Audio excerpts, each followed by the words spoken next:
Here on Democracy Now!, democracynow.org, The War and Peace Report. I'm Amy Goodman with Nermeen Sheikh. We end today's show by looking at Burma. The United Nations Secretary-General Antonio Guterres has warned the brutal Burmese military operation against Rohingya Muslims is at risk of spiraling into an ethnic cleansing campaign as the violence against the long-persecuted minority group continues. The UN says almost 150,000 Rohingyas have fled the predominantly Buddhist country into neighboring Bangladesh in the last 12 days since the military operation began, with up to 15,000 more expected to flee every single day this week. Advocates say as many as 800 Rohingya civilians, including women and children, have been killed in recent days. This is Rohingya Muslim Salma Begum, one of the tens of thousands who fled to Bangladesh following the army crackdown, which began last month. They burned our houses. We could not take our belongings. We were hiding near a hill for 2 days. We were there in the rain without food and with my children. When we heard the sound of shooting, we took a boat and crossed the sea to come here to Bangladesh. Burma's de facto leader and Nobel Peace Laureate Aung San Suu Kyi has blamed terrorists for what she termed, quote, a huge iceberg of misinformation about violence in the western part of the country. More than 300,000 people have signed a petition calling on the Nobel Committee to revoke her Peace Prize over her response to the violence. Meanwhile, accusations have emerged that Burmese security forces have been planting landmines along the Bangladesh border to prevent fleeing Rohingya from returning. Burmese officials said Wednesday they're lobbying powerful allies, China and Russia, to prevent a UN Security Council resolution on the issue. Talk more about the issue. We are joined right now by two people to talk about both the Rohingya in Burma and those who have fled to Bangladesh.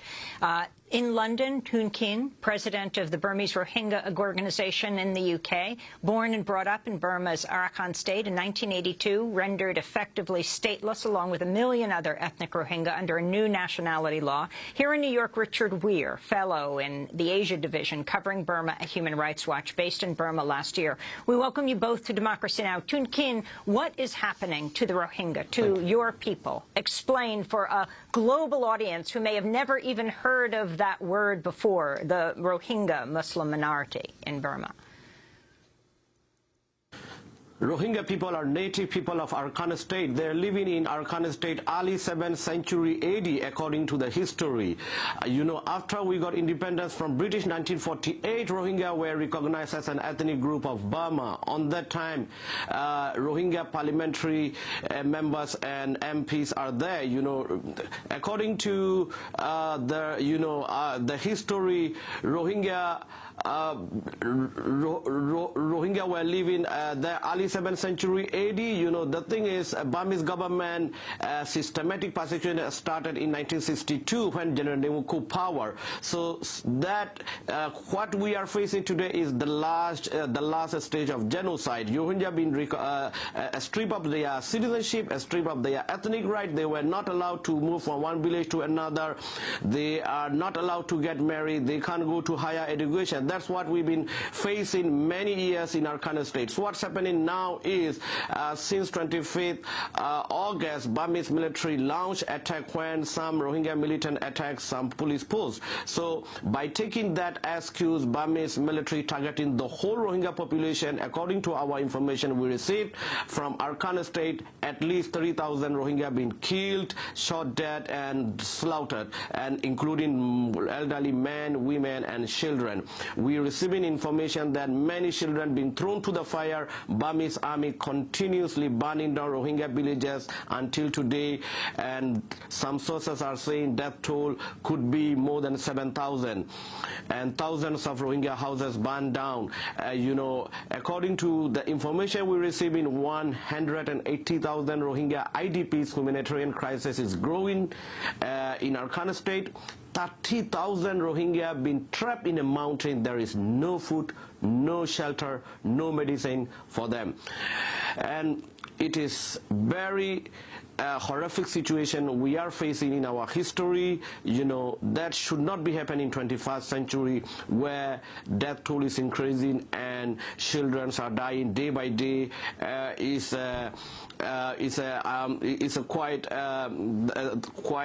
I should say it's been going a last stage of genocide, where government is targeting the whole population to wipe out Rohingya minority from Burma. Well, Human Rights Watch has published new satellite imagery that shows 700 buildings burned in the Muslim village of Chain Kharli in Rakhine State.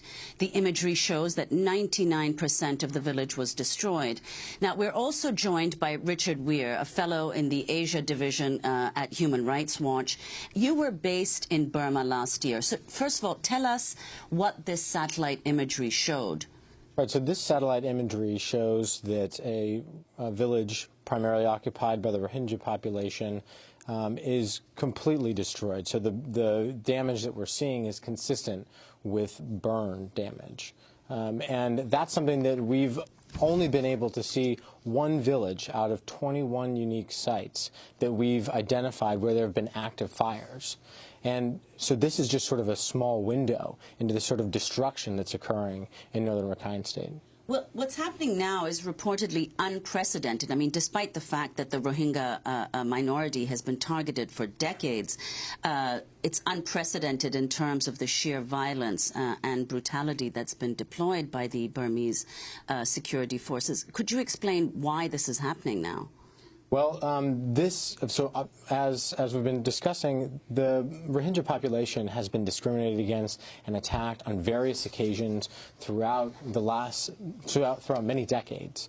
And this series of attacks follows another set of attacks in October 2016, where very similar violence was documented by Human Rights Watch, by other organizations, including the UN, which said those violations very likely amounted to crimes against humanity. And those attacks and the scope and the scale of the destruction wrought was less than what we're seeing right now. We haven't seen this number of villages on fire, and this is something that we just haven't seen before. I want to go to the role of the Nobel Peace Laureate Aung San Suu Kyi, who was imprisoned for like 15 years. She has faced widespread criticism for her response to the crisis. She's considered sort of the de facto leader of the Burmese now, working closely with the Burmese military. She initially blamed, quote, terrorists for what she termed, quote, a huge iceberg of misinformation about violence in Western Burma. Earlier today, she said her government is doing its best to protect everyone in the strife-torn state of Rakhine, but she did not refer specifically to the exodus of the Rohingya in recent weeks. We have to take care of our citizens. We have to take care of everybody who is in our country, whether or not they are our citizens. It is our duty, and we try our best. Of course, our resources are not as complete and adequate as we would like them to be, but still we try our best, and we want to make sure that everyone is entitled to the protection of the law. So that's Aung San Suu Kyi, Richard Weir. What is her role here? Well, her role is she's the de facto leader of the government. And she's not only that, but she is the leader of the people.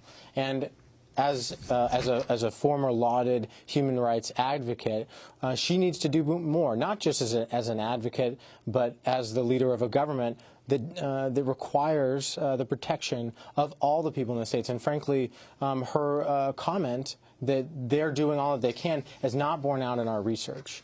What we're hearing from people that have fled to Bangladesh is that the military is firing on villagers, is using bombs to attack them. It's just not what she's saying has not been borne out by our research, and people aren't being protected. More than 300,000 people have signed a petition calling on the Nobel Committee to revoke her Peace Prize. How responsible is she? I mean, she is not the official leader of Burma yet, but of course considered the de facto leader. A person who's been jailed by the military for so many years, now working closely with the Burmese military. Well, the problem is that in the Burmese constitution, the 2008 constitution, Constitution, there is a divide between who controls what in the government. And the Senior General Min Aung Hlaing controls the military, he controls the police, he controls the border guards. So Aung San Suu Kyi doesn't have direct control over the forces that we've documented have engaged in these abuses, but she does have a responsibility to do everything that she can to call out these abuses, to force an end to what's going on. Well, Tun Kin, I want to turn very quickly to the 1982 citizenship law with which you were effectively stripped you became stateless. And even today, Rohingya are not granted Burmese citizenship. Could you tell us very quickly what the implications of that are? Actually, 1982 citizenship law deprived basic fundamental rights of Rohingya. Because of that law, today 1.3 million Rohingya become stateless in their own state. Because of that law, even myself, I am not a citizen of Burma, even though my grandfather was a parliamentary secretary. That law designed for Rohingyas and other minorities in Burma. Particularly, they are practicing for the Rohingya Muslims. So because we don't have national scrutiny card after introducing that law, so we can't go to university, we can't get married, we can't move from one village to another. That is what they are practicing. So the point here is, I point here out what we are facing today is decades of persecution going on against Rohingya. Right now, mass killings going on. Is a genocide where direct killings involved by Burmese army. We need urgent UN intervention to send UN peacekeeping force to Arakan state to save the lives of Rohingya before too late, where death toll is increasing. So we are a people 1.3 million in Arakan state begging, appealing international community to come and save us. That's what people have been telling from the ground. You know, day by day, death toll is increasing and continuously. We're going to have to leave it there. We thank you so much for being with us, President of the Burmese Rohingya Association in London, and thank you so much to Richard Weir. That does it for our show.